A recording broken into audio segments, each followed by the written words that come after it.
Welcome again to the Vimert tutorial.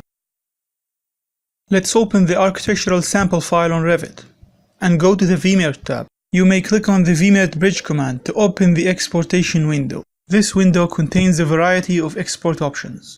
You can choose the families, sheets, plans, merge or add an exterior project, as well as the levels you wish to export from Revit model. The exported model is saved as a new project file with an ERT file format.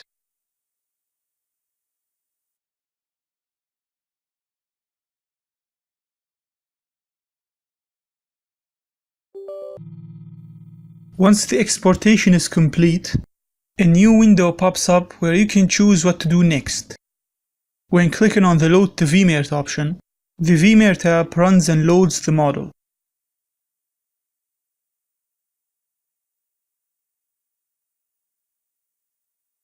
The BIM model appears on Vimert in a rendered real-time engine platform.